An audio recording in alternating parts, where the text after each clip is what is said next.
Você conhece as suas ondas cerebrais? Já ouviu falar disso? Sabe para que elas servem? Como que isso funciona? Meu nome é Bruno, eu sou aqui da Potencialmente Academia Cerebral e hoje a gente vai falar sobre isso. O que são ondas cerebrais?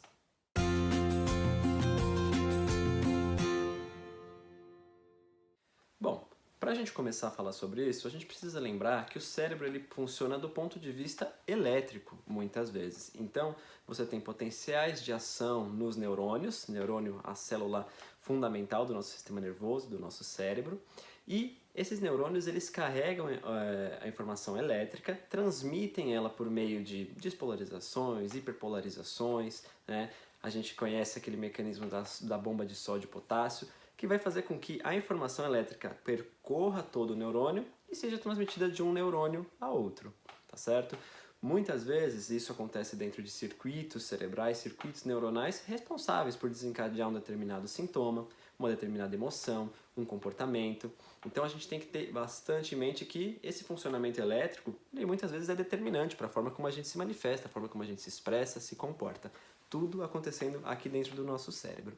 Muitas vezes essa atividade elétrica ela pode ser organizada em alguns padrões de comportamentos elétricos dos neurônios, né? A gente não pode pensar que é uma atividade completamente desorganizada. Não, a gente passou milhões e milhões de anos evoluindo para que hoje essa atividade ela seja organizada, ela seja coordenada e a gente possa identificar, mensurar e organizar isso em alguns padrões que vão gerar, por exemplo, essas ondas cerebrais, que é o que a gente vai discutir agora há pouco.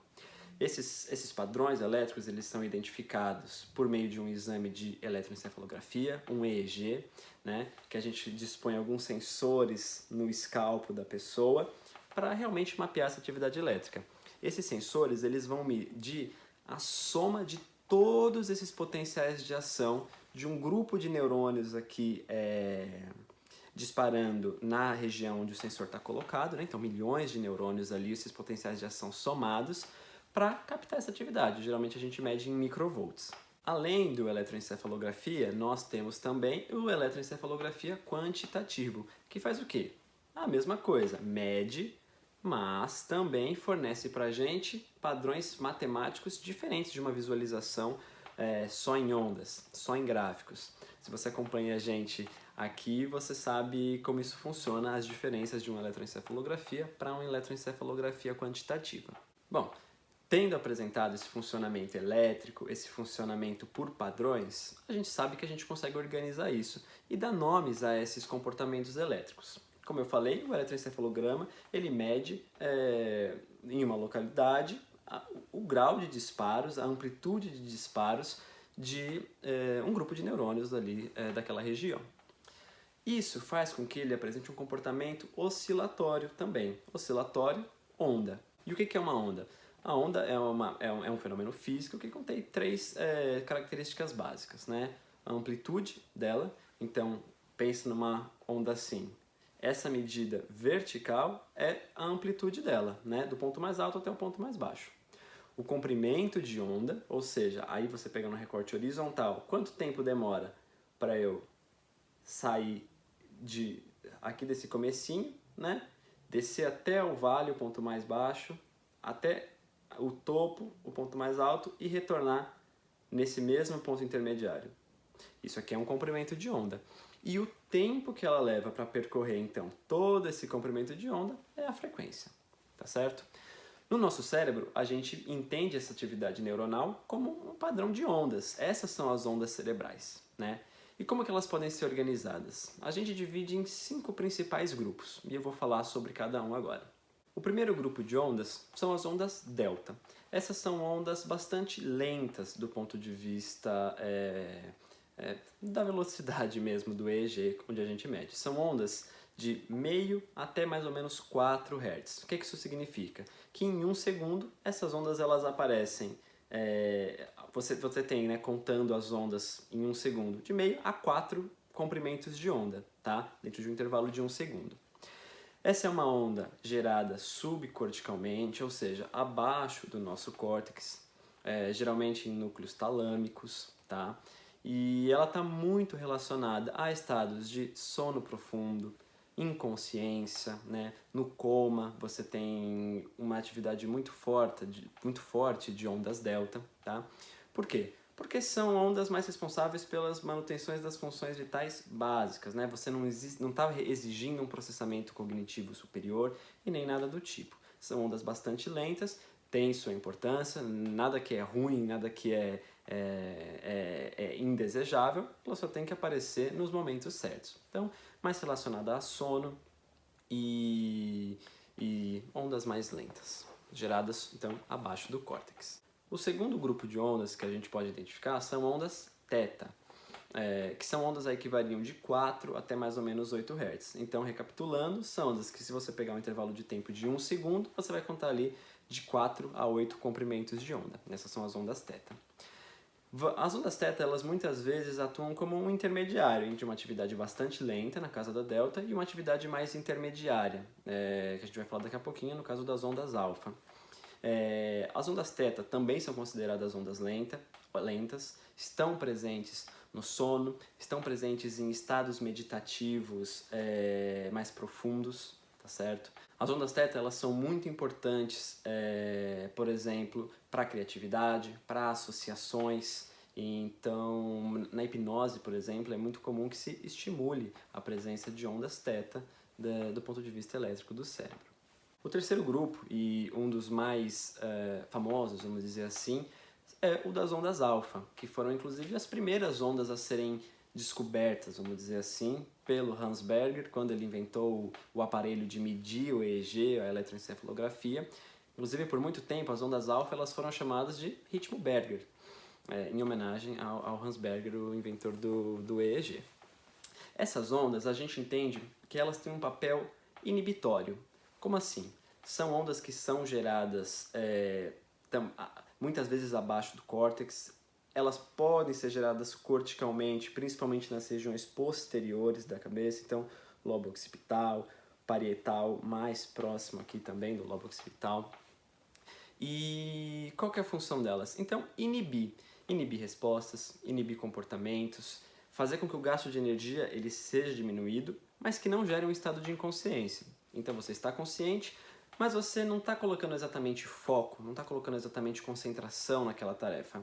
A gente muitas vezes chama de piloto automático mesmo. Então, por exemplo, quando você está dirigindo um carro numa estrada plana, sem outros carros, numa claridade, provavelmente você está em um estado alfa bastante acentuado ali. Nada está chamando a sua atenção, você está concentrado no momento, mas sem um gasto de energia tão grande, você sabe fazer aquilo que você está fazendo, é esse o sentido da coisa. Piloto automático, frequências mais inibitórias, tá? Inclusive, existem muitos estudos mostrando que intensificar a produção de ondas alfa ou condicionar a produção de ondas alfa, isso tem muito impacto, por exemplo, no controle de dores crônicas, transtornos relacionados a estresse e a traumas que geram uma hipervigilância, justamente porque você vai estar inibindo essas respostas em um nível cerebral, tá? Ondas alfa funcionam aí da casa de 8 a 12, 7 a 13 Hz, a literatura ela varia um pouco, mas sempre dentro dessa casa. O quarto grupo de ondas é uma faixa bastante extensa, são as ondas beta, que a gente entende aí de 12, 13 Hz até 30, existem literaturas que falam 38, existem literaturas que falam 36 Hz, isso é um pouco incerto. Aqui a gente vai pautar então mais ou menos de 12 a 30 Hz.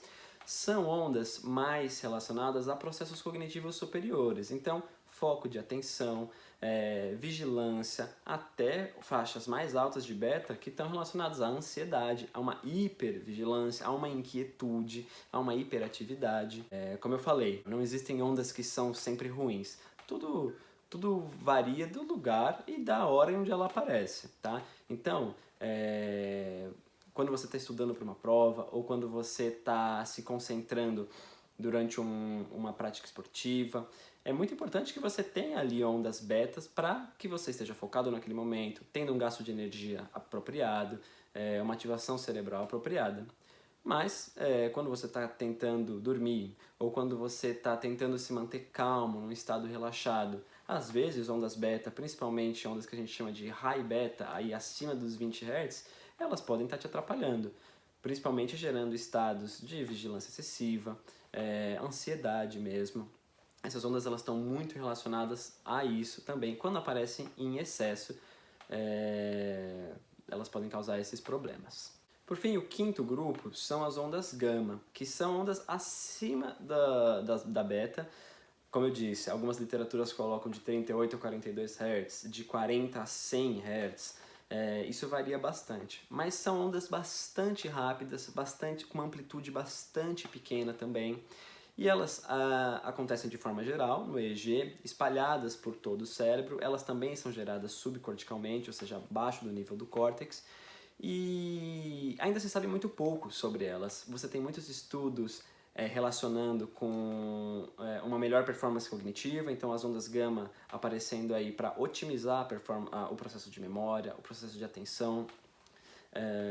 Você tem alguns estudos relacionando uma diferença na sincronia de gama, ou seja, um desequilíbrio entre gama no lado esquerdo e no lado direito do cérebro, por exemplo, em pessoas dentro do espectro autista. Tudo isso é bastante preliminar, mas as ondas gama elas têm sido alvo de estudos mais aprofundados agora. A gente finalmente está sabendo olhar para elas para tentar ter mais clareza a respeito das suas funções, de como ela age, de qual a importância. Ainda é um pouco preliminar, mas é um campo que tem se desenvolvido bastante rápido. Como eu já pontuei aqui e quero deixar mais esse adendo. Como eu disse, não existem ondas ruins. Todas elas são importantes. Os problemas acontecem quando essa atividade cerebral, quando essa atividade elétrica, ela foi desenvolvida de uma forma que não é mais funcional para a gente. Então assim, veja, se eu tenho um excesso de beta no meu córtex pré-frontal direito, por exemplo, talvez isso esteja me causando comportamentos ansiosos, de evitação, de afastamento. Existem estudos que relacionam isso, por exemplo. Da mesma forma, se eu tiver um excesso de teta no meu córtex pré-frontal como um todo, talvez eu tenha mais dificuldade em manter o foco da atenção por bastante tempo, talvez eu tenha mais dificuldade em executar tarefas que requerem uma concentração maior e também por um longo período de tempo, tá? Inclusive você tem muitos estudos dizendo e percebendo que um cérebro de uma criança, de um adulto com TDAH, ele possui uma atividade teta, uma razão, por exemplo, de ondas teta por ondas beta, bastante superior ao cérebro de uma pessoa que não foi diagnosticada com esse transtorno. Então veja, essas ondas elas se articulam de muitas formas diferentes, elas têm papéis diferentes, elas ocorrem em regiões às vezes diferentes do cérebro. Por exemplo, como eu disse, é mais esperado que você tenha beta na parte da frente, alfa na parte de trás, tá? Mas, como eu falei também, os problemas eles aparecem quando esse comportamento ele não está mais trazendo qualidade de vida, quando esse comportamento elétrico ele está disfuncional. Como que é possível mudar isso? Existem algumas formas de modular essa atividade. É possível modular essa atividade por meio de remédios, uma abordagem farmacológica. Muitas vezes isso vai causar alguns desequilíbrios ainda, tá? Mas é uma forma. E uma outra forma, que inclusive é a forma que a gente trabalha aqui na Potencialmente, é o neurofeedback. O neurofeedback ele é um processo de condicionamento desse padrão de atividade elétrica. Ele visa alterar esse padrão de atividade elétrica, trazer ele para níveis que causem um maior bem-estar.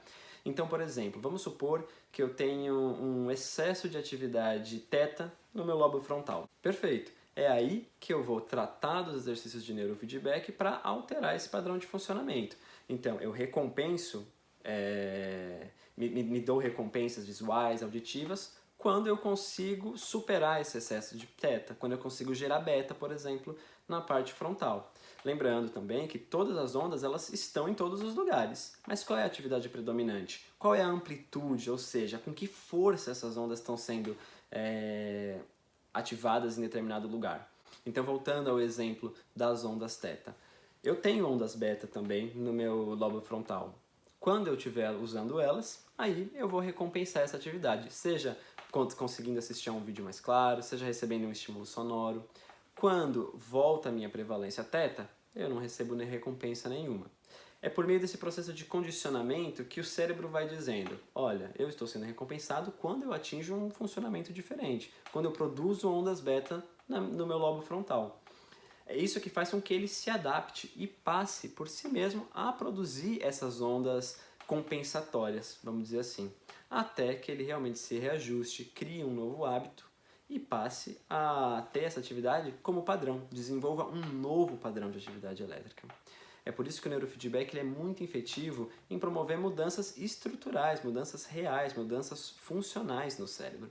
E a gente tem estudos dizendo que os ganhos de uma intervenção com essa metodologia, com o neurofeedback, podem se manter por 1, por 2, por 5. Existem estudos que mostram que até por 10 anos depois de uma intervenção.